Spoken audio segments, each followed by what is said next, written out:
Un artista del hambre, de Franz Kafka. En los últimos decenios, el interés por los ayunadores ha disminuido muchísimo. Antes era un buen negocio organizar grandes exhibiciones de este género como espectáculo independiente, cosa que hoy en cambio es imposible del todo. Eran otros los tiempos. Entonces, toda la ciudad se ocupaba del ayunador. Aumentaba su interés a cada día de ayuno. Todos querían verlo siquiera una vez al día. En los últimos del ayuno, no faltaba quien se estuviera días enteros sentado ante la pequeña jaula del ayunador. Había, además, exhibiciones nocturnas, cuyo efecto era realzado por medio de antorchas. En los días buenos, se sacaba la jaula al aire libre, y era entonces cuando les mostraban el ayunador a los niños. Para los adultos, aquello solía no ser más que una broma en la que tomaban parte medio por moda, pero los niños, tomados de las manos por prudencia, miraban asombrados y boquiabiertos a aquel hombre pálido, con camiseta oscura, de costillas salientes, que desdeñando un asiento permanecía tendido en la paja esparcida por el suelo, y saludaba a veces, cortésmente, o respondía con forzada sonrisa a las preguntas que se le dirigían o sacaba quizá un brazo por entre los hierros para hacer notar su delgadez, volviendo después a sumirse en su propio interior, sin preocuparse de nadie ni de nada, ni siquiera de la marcha del reloj. Para él tan importante, única pieza de mobiliario que se veía en su jaula. Entonces, se quedaba mirando al vacío delante de sí, con ojos semicerrados, y solo de cuando en cuando bebía en un diminuto vaso un sorbito de agua para humedecerse los labios. Aparte de los espectadores que sin cesar se renovaban, había allí vigilantes permanentes, designados por el público, los cuales, y no dejaba de ser curioso, solían ser carniceros. Siempre debían estar 3 al mismo tiempo, y tenían la misión de observar día y noche el ayunador para evitar que por cualquier recóndito método pudiera tomar alimento. Pero esto era solo una formalidad introducida para tranquilidad de las masas, pues los iniciados sabían muy bien que el ayunador, durante el tiempo del ayuno, en ninguna circunstancia, ni aun a la fuerza, tomaría la más mínima porción de alimentos. El honor de su profesión se lo prohibía. A la verdad, no todos los vigilantes eran capaces de comprender tal cosa. Muchas veces había grupos de vigilantes nocturnos que ejercían su vigilancia muy débilmente. Se juntaban adrede en cualquier rincón y allí se sumían en los lances de un juego de cartas, con la manifiesta intención de otorgar al ayunador un pequeño respiro, durante el cual, a su modo de ver, podría sacar secretas provisiones, no se sabía de dónde. Nada atormentaba tanto al ayunador como tales vigilantes. Lo atribulaban, le hacían espantosamente difícil su ayuno. A veces se sobreponía a su debilidad y cantaba durante todo el tiempo que duraba aquella guardia, mientras le quedase aliento, para mostrar a aquellas gentes la injusticia de sus sospechas. Pero de poco le servía, porque entonces se admiraban de su habilidad que le permitía comer mientras cantaba. Muy preferibles eran para él los vigilantes que se pegaban a las rejas, que no contentándose con la turbia iluminación nocturna de la sala, le lanzaban a cada momento el rayo de las linternas de bolsillo que ponía a su disposición el empresario. La luz cruda no le molestaba. En general no llegaba a dormir, pero quedar un poco en sopor podía hacerlo con cualquier luz, a cualquier hora, y hasta con la sala llena de una estrepitosa muchedumbre. Estaba siempre dispuesto a pasar toda la noche en vela con tales vigilantes. Estaba dispuesto a bromear con ellos, a contarles historias de su vida vagabunda y a oír, en cambio, las suyas, solo para mantenerse despierto, para poder mostrarles de nuevo que no tenía en la jaula nada comestible y que soportaba el hambre como no podría hacerlo ninguno de ellos. Pero cuando se sentía más dichoso, era al llegar la mañana y por su cuenta, les era servido a los vigilantes un abundante desayuno, sobre el cual se arrojaban con el apetito de hombres robustos que han pasado una noche de trabajosa vigilia. Cierto que no faltaba gente que quisieran ver en este desayuno un grosero soborno de los vigilantes, pero la cosa seguía haciéndose, y si se les preguntaba si querían tomar a su cargo sin desayuno la guardia nocturna, renunciaban a él, pero conservaban siempre sus sospechas. Pero estas pertenecían ya a las sospechas inherentes a la profesión del ayunador. Nadie estaba en situación de poder pasar, ininterrumpidamente, días y noches como vigilante junto al ayunador. Nadie, por tanto, podía saber por experiencia propia si realmente había ayunado sin interrupción y sin falta. Solo el ayunador podía saberlo, ya que él era al mismo tiempo un espectador de su hambre completamente satisfecho. Aunque por otro motivo, tampoco lo estaba nunca. ¿Acaso no era el ayuno la causa de su enflaquecimiento tan atroz que muchos, con gran pena suya, tenían que abstenerse de frecuentar las exhibiciones por no poder sufrir su vista? Tal vez su esquelética delgadez procedía de su descontento consigo mismo. Solo él sabía, solo él y ninguno de sus adeptos, qué fácil cosa era el ayuno. Era la cosa más fácil del mundo. Verdad que no lo ocultaba, pero no le creían. En el caso más favorable, lo tomaban por modesto, pero en general lo juzgaban un propagandista o un vil farsante para quien el ayuno era cosa fácil porque sabía la manera de hacerlo fácil y que tenía además el cinismo de dejarlo entrever.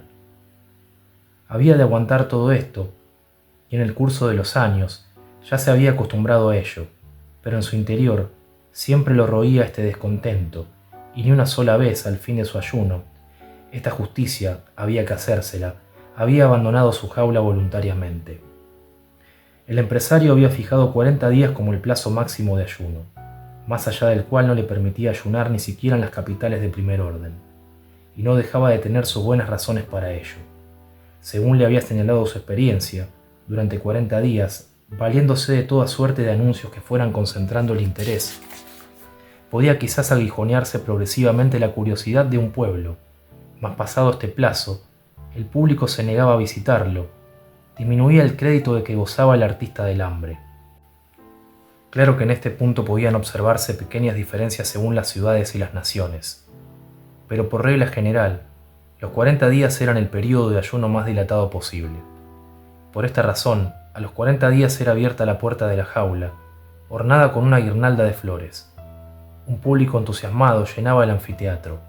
Sonaban los acordes de una banda militar. 2 médicos entraban en la jaula para medir al ayunador, según normas científicas. El resultado de la medición se anunciaba a la sala por medio de un altavoz. Por último, 2 señoritas, felices de haber sido elegidas para desempeñar aquel papel mediante sorteo, llegaban a la jaula y pretendían sacar de ella al ayunador y hacerle bajar un par de peldaños para conducirlo ante una mesita en la que estaba servida una comidita de enfermo cuidadosamente escogida. Y en este momento, el ayunador se resistía. Cierto que colocaba voluntariamente sus huesudos brazos en las manos que las 2 damas, inclinadas sobre él, le tendían dispuestas a auxiliarlo, pero no quería levantarse. ¿Por qué suspender el ayuno precisamente entonces, a los 40 días? Podía resistir aún mucho tiempo más, un tiempo ilimitado. ¿Por qué cesar entonces, cuando estaba en lo mejor del ayuno?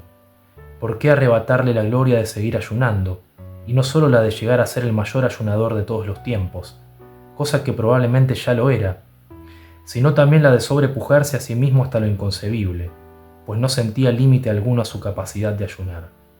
¿Por qué aquella gente que fingía admirarlo tenía tan poca paciencia con él? Si aún podía seguir ayunando, ¿por qué no querían permitírselo? Además, estaba cansado. Se hallaba muy a gusto tendido en la paja, y ahora tenía que ponerse de pie cuán largo era, y acercarse a una comida, cuando con solo pensar en ella sentía náuseas que contenía difícilmente por respeto a las damas. Y alzaba la vista para mirar los ojos de las señoritas, en apariencia tan amables, en realidad tan crueles, y movía después negativamente, sobre su débil cuello, la cabeza, que le pesaba como si fuese de plomo. Pero entonces ocurría lo de siempre. Ocurría que se acercaba al empresario silenciosamente. Con la música no se podía hablar. Alzaba los brazos sobre el ayunador, como si invitara al cielo para contemplar el estado en que se encontraba, sobre el montón de paja, aquel mártir digno de compasión, cosa que el pobre hombre, aunque en otro sentido lo era. Sujetaba al ayunador por la sutil cintura, tomando al hacerlo exageradas precauciones, como si quisiera hacer creer que tenía entre las manos algo tan quebradizo como el vidrio. Y no sin darle una disimulada sacudida, en forma que al ayunador, sin poderlo remediar, se le iban a un lado a otro las piernas y el tronco, se lo entregaba a las damas, que se habían puesto entre tanto mortalmente pálidas. Entonces el ayunador sufría todos sus males. La cabeza le caía sobre el pecho, como si le diera vueltas, y sin saber cómo, hubiera quedado en aquella postura. El cuerpo estaba como vacío. Las piernas, en su afán de mantenerse en pie, Apretaban sus rodillas una contra otra, los pies rascaban el suelo como si no fuera el verdadero y buscara a éste bajo aquel. Y todo el peso del cuerpo, por lo demás muy leve, caía sobre una de las damas, la cual, buscando auxilio, con cortado aliento, jamás se hubiera imaginado de este modo aquella misión honorífica, alargaba todo lo posible su cuello para liberar siquiera su rostro del contacto con el ayunador.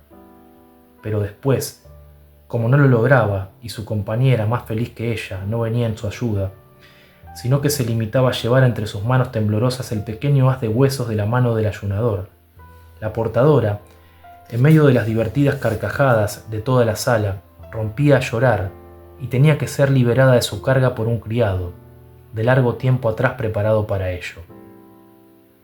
Después venía la comida, en la cual el empresario, en el semisueño del desenjaulado, más parecido a un desmayo que a un sueño, le hacía tragar alguna cosa en medio de una divertida charla con que apartaba la atención de los espectadores del estado en que se hallaba el ayunador. Después venía un brindis dirigido al público, que el empresario fingía dictado por el ayunador. La orquesta recalcaba todo con un gran trompeteo. Se marchaba el público y nadie quedaba descontento de lo que había visto. Nadie, salvo el ayunador, el artista del hambre. Nadie excepto él. Vivió así muchos años, cortados por periódicos descansos, respetado por el mundo, en una situación de aparente esplendor, mas no obstante, casi siempre estaba de humor melancólico, que se acentuaba cada vez más, ya que no había nadie que pudiera tomarlo en serio.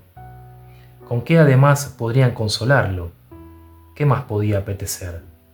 Y si alguna vez surgía alguien, de piadoso ánimo, que lo compadecía y quería hacerle comprender que probablemente su tristeza procedía del hambre, bien podía ocurrir, sobre todo si ya estaba muy avanzado el ayuno, que el ayunador le respondiera con una explosión de furia y con espanto de todos, comenzara a sacudir como una fiera los hierros de la jaula. Mas para tales casos tenía el empresario un castigo que le gustaba emplear.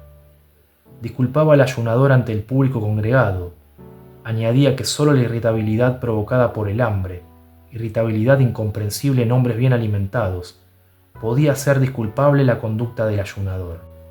Después, tratando de este tema, para explicarlo pasaba a rebatir la afirmación del ayunador de que le era posible ayunar mucho más tiempo del que ayunaba.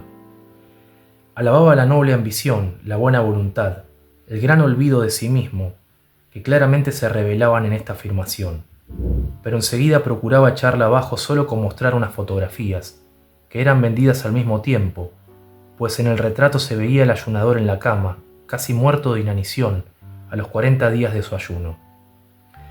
Todo esto lo sabía muy bien el ayunador, pero era cada vez más intolerable para él aquella enervante deformación de la verdad. Presentábase allí como causa lo que sólo era consecuencia de la precoz terminación del ayuno. Era imposible luchar contra aquella incomprensión, contra aquel universo de estulticia. Lleno de buena fe, escuchaba ansiosamente desde su reja las palabras del empresario, pero al aparecer las fotografías, se soltaba siempre de la reja y sollozando, volvía a dejarse caer en la paja. El ya calmado público podía acercarse otra vez a la jaula y examinarlo a su gusto. Unos años más tarde, si los testigos de tales escenas volvían a acordarse de ellas, notaban que se habían hecho incomprensibles hasta para ellos mismos. Es que mientras tanto se había operado el famoso cambio. Sobrevino casi de repente. Debía haber razones profundas para ello, pero ¿quién es capaz de hallarlas? El caso es que cierto día, el tan mimado artista del hambre se vio abandonado por la muchedumbre ansiosa de diversiones, que prefería otros espectáculos. El empresario recorrió otra vez con él media Europa, para ver si en algún sitio hallarían aún el antiguo interés. Todo en vano. Como por obra de un pacto, había nacido al mismo tiempo en todas partes una repulsión hacia el espectáculo del hambre. Claro que en realidad este fenómeno no podía haberse dado así de repente, y meditabundos y compungidos recordaban ahora muchas cosas que en el tiempo de la embriaguez del triunfo no habían considerado suficientemente, presagios no atendidos como merecían serlo. Pero ahora era demasiado tarde para intentar algo en contra. Cierto que era indudable que alguna vez volvería a presentarse la época de los ayunadores, pero para los ahora vivientes eso no era consuelo. ¿Qué debía hacer pues el ayunador, aquel que había sido aclamado por las multitudes? No podía mostrarse en barracas por las ferias rurales, y para adoptar otro oficio no solo era el ayunador demasiado viejo, sino que estaba fanáticamente enamorado del hambre. Por lo tanto, se despidió del empresario, compañero de una carrera incomparable, y se hizo contratar en un gran circo sin examinar siquiera las condiciones del convenio. Un gran circo con su infinidad de hombres, animales y aparatos que sin cesar se sustituyen y se complementan unos a otros, puede en cualquier momento utilizar a cualquier artista, aunque sea un ayunador, si sus pretensiones son modestas, naturalmente. Además, en este caso especial, no era solo el mismo ayunador quien era contratado, sino su antiguo y famoso nombre, y ni siquiera se podía decir, dada la singularidad de su arte, que como al crecer la edad mengua la capacidad, un artista veterano que ya no está en la cumbre de su poder, trata de refugiarse en su tranquilo puesto de circo. Al contrario, el ayunador aseguraba, y era plenamente creíble, que lo mismo podía ayunar entonces que antes, y hasta aseguraba que si le dejaban hacer su voluntad, cosa que al momento le prometieron, sería aquella la vez en que había de llenar el mundo de justa admiración. Afirmación que provocaba una sonrisa en la gente del oficio que conocía el espíritu de los tiempos, el cual en su entusiasmo había olvidado el ayunador. Más allá en su fondo, el ayunador no dejó de hacerse cargo de las circunstancias y aceptó sin dificultad que no fuera colocada su jaula en el centro de la pista, como número sobresaliente, sino que se la dejara fuera, cerca de las cuadras, sitio por lo demás bastante concurrido. Grandes carteles de colores chillones rodeaban la jaula y anunciaban lo que había que admirar en ella. En los intermedios del espectáculo, cuando el público se dirigía hacia las cuadras para ver los animales, era casi inevitable que pasaran por delante del ayunador y se detuvieran allí un momento. ¿Acaso habrían permanecido más tiempo junto a él, si no hicieran imposible una contemplación más larga y tranquila a los empujones de los que venían detrás por el estrecho corredor, y que no comprendían que se hiciera aquella parada en el camino a las interesantes cuadras? Por este motivo, el ayunador temía aquella hora de visitas que por otra parte anhelaba como el objeto de su vida. En los primeros tiempos apenas había tenido paciencia para esperar el momento del intermedio. Había contemplado con entusiasmo la muchedumbre que se extendía y venía hacia él, hasta que muy pronto, ni la más obstinada y casi consciente voluntad de engañarse a sí mismo se salvaba de aquella experiencia, tuvo que convencerse de que la mayor parte de aquella gente no traía otro propósito que el de visitar las cuadras. Y siempre era lo mejor ver aquella masa así desde lejos, porque cuando llegaban junto a su jaula, enseguida lo aturdían los gritos e insultos de los dos partidos que inmediatamente se formaban. El de los que querían verlo cómodamente, y bien pronto llegó a ser este bando el que más apenaba al ayunador, porque se paraban, no porque les interesara lo que tenían ante los ojos, sino por llevar la contraria y fastidiar a los otros, y el de los que solo apetecían llegar lo antes posible a las cuadras. Una vez que había pasado el gran tropel, venían los rezagados, y también éstos, en vez de quedarse mirándolo cuanto tiempo les apeteciera, pues ya era cosa no impedida por nadie, pasaban deprisa, a largo paso, apenas concediéndole una mirada de reojo, para llegar con tiempo de ver los animales. Y era caso insólito el de que viniera un padre de familia con sus hijos, mostrando con el dedo al ayunador y explicando extensamente de qué se trataba y hablara de tiempos pasados, cuando había estado él en una exhibición análoga, pero incomparablemente más lucida que aquella, y entonces los niños, que a causa de su insuficiente preparación escolar y general, ¿qué sabían ellos lo que era ayunar?, seguían sin comprender lo que contemplaban, tenían un brillo en sus inquisidores ojos, en que se traslucían futuros tiempos más piadosos. Quizás estarían un poco mejor las cosas, se decía a veces el ayunador, si el lugar de la exhibición no se hallase tan cerca de las cuadras. Entonces, les habría sido más fácil a la gente elegir lo que prefirieran, aparte de que le molestaban mucho y acababan por deprimir sus fuerzas las emanaciones de las cuadras, la nocturna inquietud de los animales, el paso por delante de su jaula de los sangrientos trozos de carne con que alimentaban a los animales de presa, y los rugidos y gritos de estos durante su comida. Pero no se atrevía a decirlo a la dirección, pues si bien lo pensaba, Siempre tenía que agradecer a los animales la muchedumbre de visitantes que pasaba ante él, entre los cuales, de cuando en cuando, bien se podía encontrar alguno que viniera especialmente a verlo. Quién sabe en qué rincón lo meterían si al decir algo les recordaba que aún vivía, y les hacía ver en resumidas cuentas que no venía a ser más que un estorbo en el camino de las cuadras. Un pequeño estorbo en todo caso, un estorbo que cada vez se hacía más diminuto. La gente se iba acostumbrando a la rara manía de pretender llamar la atención como ayunador en los tiempos actuales, y adquirido este hábito quedó ya pronunciada la sentencia de muerte del ayunador. Podía ayunar cuanto quisiera, y así lo hacía, pero nada podía ya salvarle. La gente pasaba a su lado sin verlo. Y si intentar explicarle a alguien el arte del ayuno, a quien no lo siente, no es posible hacérselo comprender.